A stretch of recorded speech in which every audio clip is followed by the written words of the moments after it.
gallu cario'r dydd, a fydd ben concro ei chalon hi methiant a fi.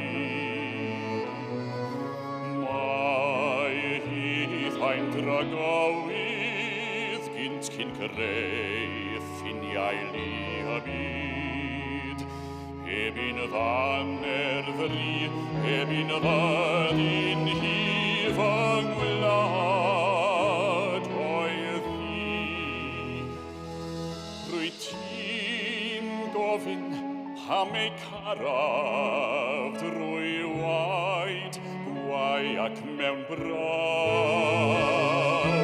Hi berin ffyddlon, ni sy'n troi draw, a thîm tybion a fe gadael, pa fodd.